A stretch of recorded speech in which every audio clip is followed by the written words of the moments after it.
Hello everyone and welcome to today's class. Today we are going to be covering the first unit of paper 4, that is research methodology.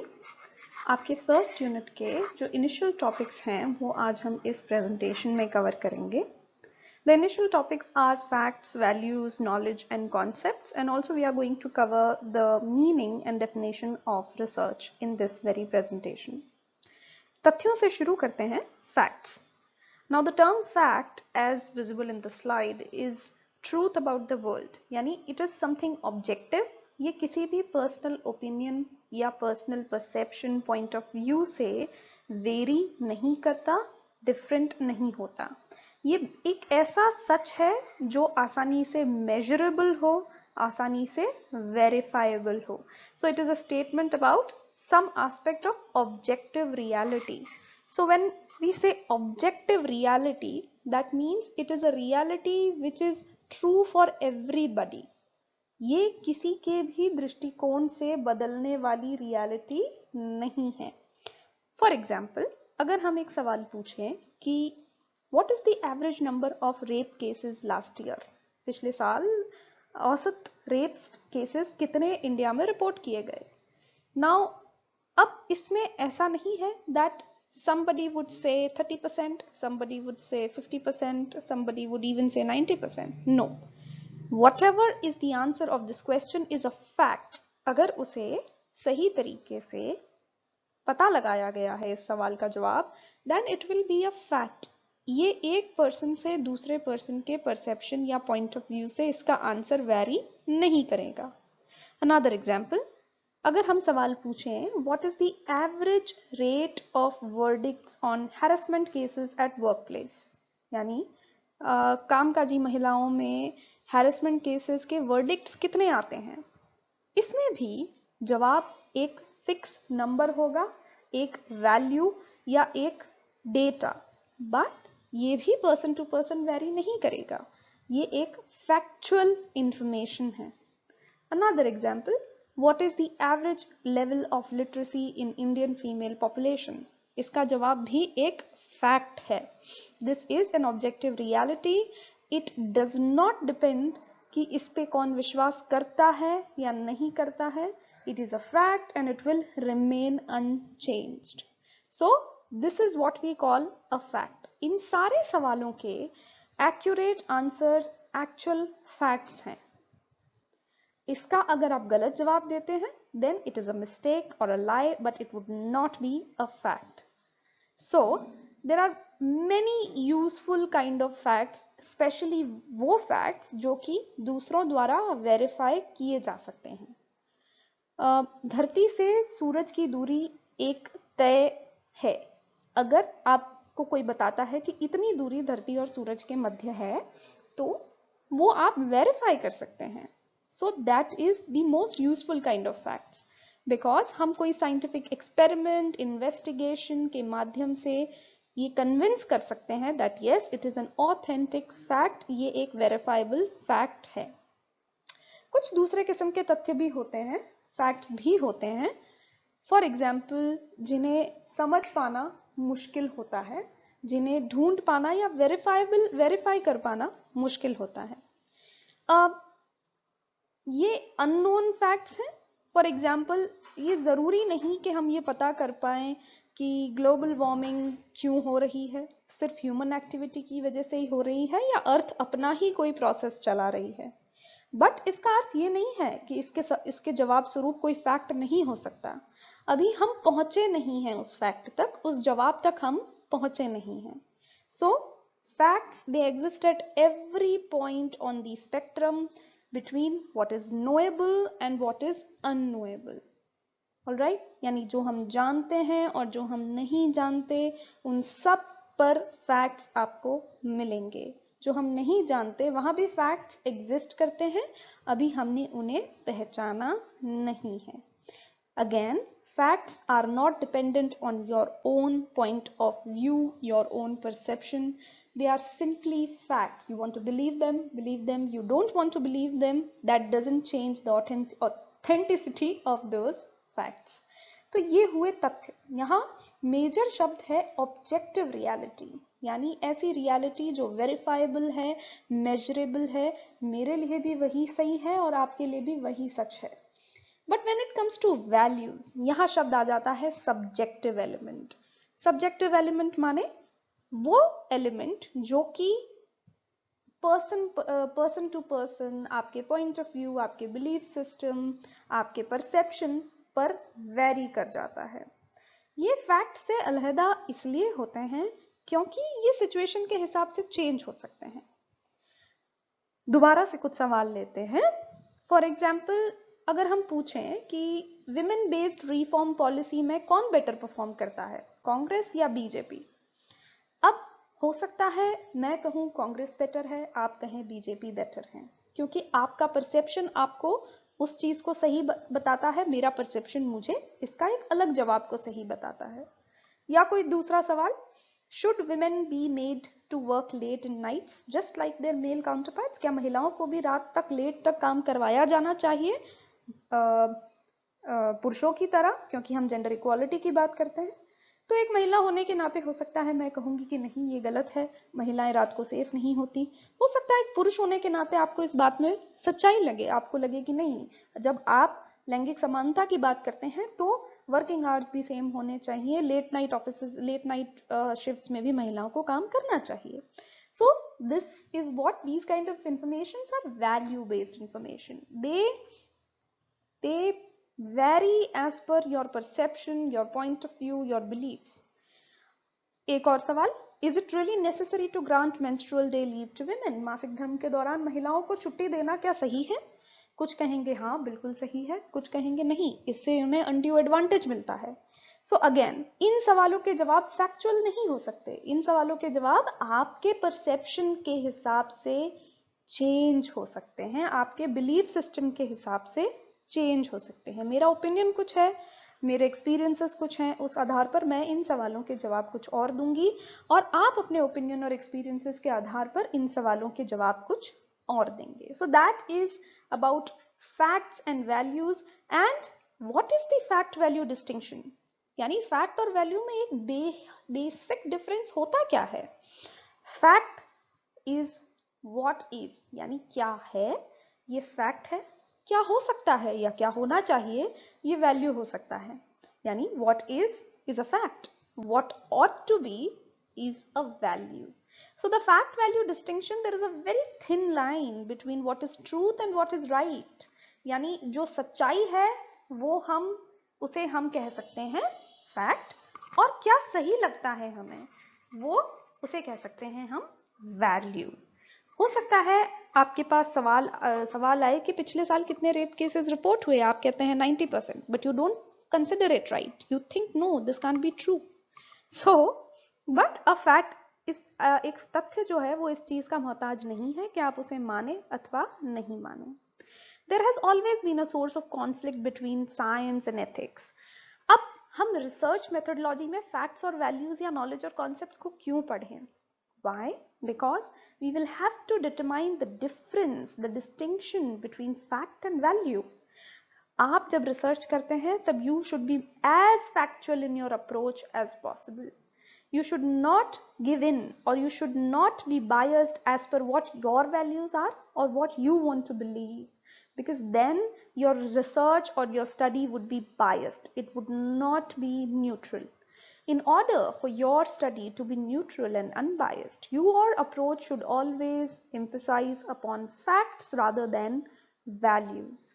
हम जब scientific method से experiments करते हैं तब हमें factual होना है, चाहे वो फैक्ट्स कितने ही अनकंफर्टेबल क्यों ना हो। आपका हाइपोथेसिस आपको एक दिशा में ले जाता है पर रिजल्ट आपको दूसरी दिशा में ले जाते हैं, then you should be factual enough to report that yes, your hypothesis was wrong and your study says otherwise. So that is the reason why we should know that there is a difference between facts and values. Then let's come to what knowledge and concepts are. Knowledge is a very different thing. It is what you get when you combine information with analysis and information, experience. Basically आप knowledge को ऐसे समझें कि जब आपने किसी चीज या किसी जानकारी को जुटाने में मेहनत की है, समय दिया है, पैसा दिया है, या फिर ध्यान लगाया है, अटेंशन दिया है, फोकस किया है, प्रैक्टिस की है, उस माध्यम से आपने जो भी जानकारी जुटाई है, that is your knowledge. It should cost you something. It should cost you either money or time or something else, but it should cost you something, and that is knowledge. आपने एक मुफ्त में किताब पढ़ ली, बट आपने उसे time दिया, अपना अटेंशन दिया, अपना फोकस दिया, उस किताब के माध्यम से आपने जो भी सीखा वो ज्ञान है, वो नॉलेज है. सो knowledge is when you combine information with analysis and experience. For example, आप हो सकता है कि आप एरोप्लेन के बारे में जानते हैं, ठीक है, but do you have knowledge about an airplane? जानकारी होना और ज्ञान होने में अंतर होता है. अगर आप एयरप्लेन के बारे में जानते हैं, हो सकता है you don't have a knowledge and understanding about the basic structures और द ऑपरेशंस और द गोइंग ऑन और the working of an airplane. So there is always a difference. सिर्फ एरोप्लेन को देख लेने भर से ही आप उसके बारे में ज्ञानी नहीं हो जाते. आपको समय देना पड़ेगा, आपको वक्त और अपनी मेहनत देनी पड़ेगी to actually know, to actually gain knowledge about aeroplane. Then what are concepts? Concepts को अक्वायर करके ही हम नॉलेज गेन करते हैं. अगर नॉलेज एक बिल्डिंग है तो कॉन्सेप्ट उसकी ईंटें हैं, उसकी नींव है. अलग अलग कॉन्सेप्ट्स को जोड़ के आप एक पूरा ज्ञान जुटाते हैं. आप एरोप्लेन की बॉडी के ऊपर कुछ concept, streamlined and all that, अगर आप उसको वो पता चलता है, तब आप एरोप्लेन के बारे में थोड़ी नॉलेज जुटाते हैं. फ्यूल के बारे में, वेलोसिटी के बारे में, ग्रेविटी के बारे में, तो आपने gravity, velocity, fuel, streamlined body, design, इन सब के बारे में कॉन्सेप्ट्स जुटाए, and slowly you will gain knowledge about an aeroplane. So aeroplane here is just an example. Also, concepts are basically, they are coherent concepts which makes us knowledgeable. coherent concepts का अर्थ ये हुआ कि हम उन concepts को समझे. We should develop an understanding, we should have an understanding about that concept. सिर्फ उसको पढ़ लेने से या उसके बारे में सुन लेने भर से ही आप उसे कॉन्सेप्ट नहीं करेंगे. नोइंग अ कॉन्सेप्ट, अगर आप फेमिलियर हैं उस कॉन्सेप्ट को लेकर, that is not knowledge. You should be able to understand that knowledge. You should able to gain an understanding of that concept in order to gain knowledge about that very thing. So that is the difference between knowledge and concept. There really isn't much of a difference. It is rather concepts together make knowledge. The acquiring of concepts in a particular topic will make you knowledgeable about that particular topic. So that is the difference between, or that is the concept of knowledge and concepts. So far हमने 4 चीजें cover की हैं: facts, values, knowledge and concepts. Now let's start with the second half of the presentation, that is the meaning and definition of research. Research शब्द बना है 2 छोटे छोटे शब्दों से, रिसर्च यानी कुछ है, कोई नॉलेज, कोई concept is out there in the world and you are researching it, you are re understanding it, you are re knowing it. So research is basically किसी भी चीज के बारे में, किसी भी कॉन्सेप्ट के बारे में ज्ञान लेने को का एक सिस्टमेटाइज्ड तरीके को हम रिसर्च कहते हैं. So it is a careful investigation or inquiry, especially through search of new facts.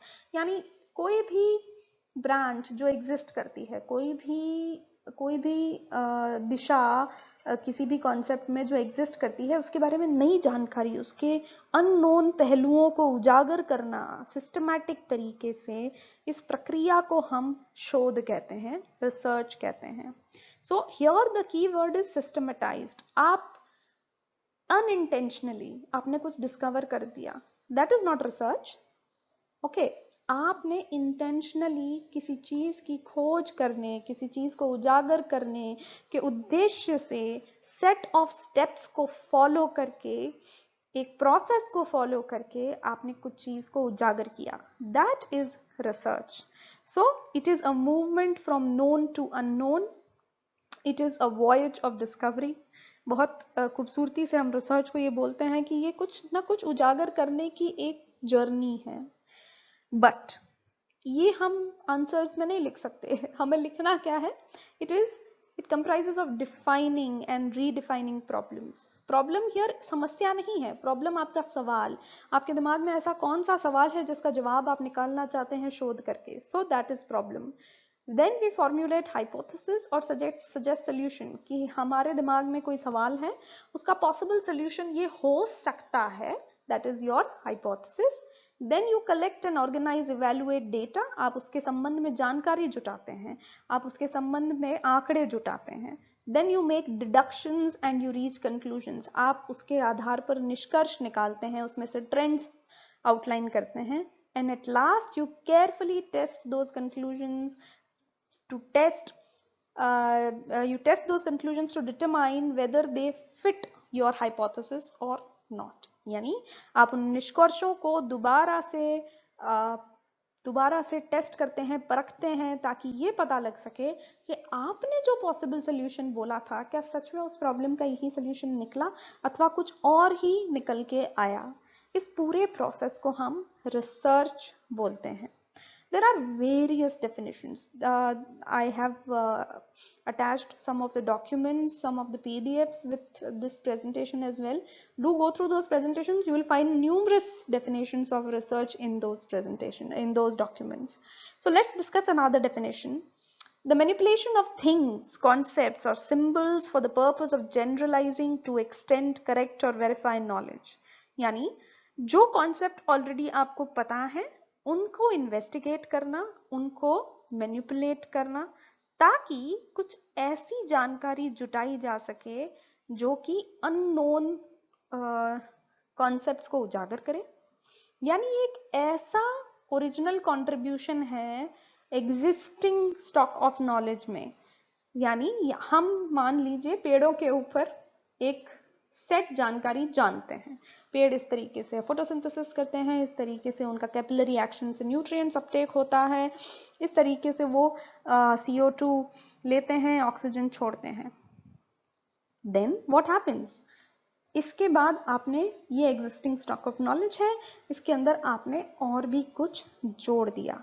So that is the result of research. आपने कुछ ऐसा contribution existing level of knowledge में किया, that is the concept or the purpose of research. It is the pursuit of truth with the help of study, observation, comparison and experiment. In short, search for knowledge through objective and systematic method, यानी कि factual और systematic तरीके से ज्ञान की खोज को या फिर किसी समस्या के solution की खोज को हम research कहते हैं। दो तीन चीजें रिसर्च में की हैं। Number 1, you have to be objective.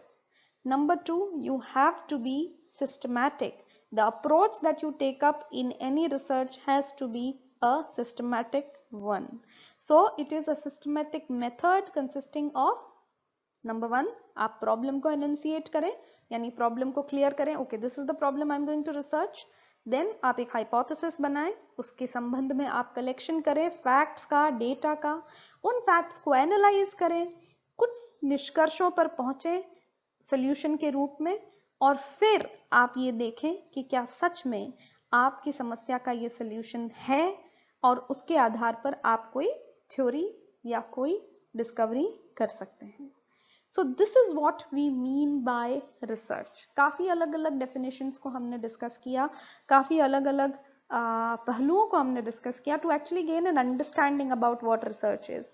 That is more important as compared to mugging up of definitions. There are numerous definitions in the document that I've shared with you, so do go through that.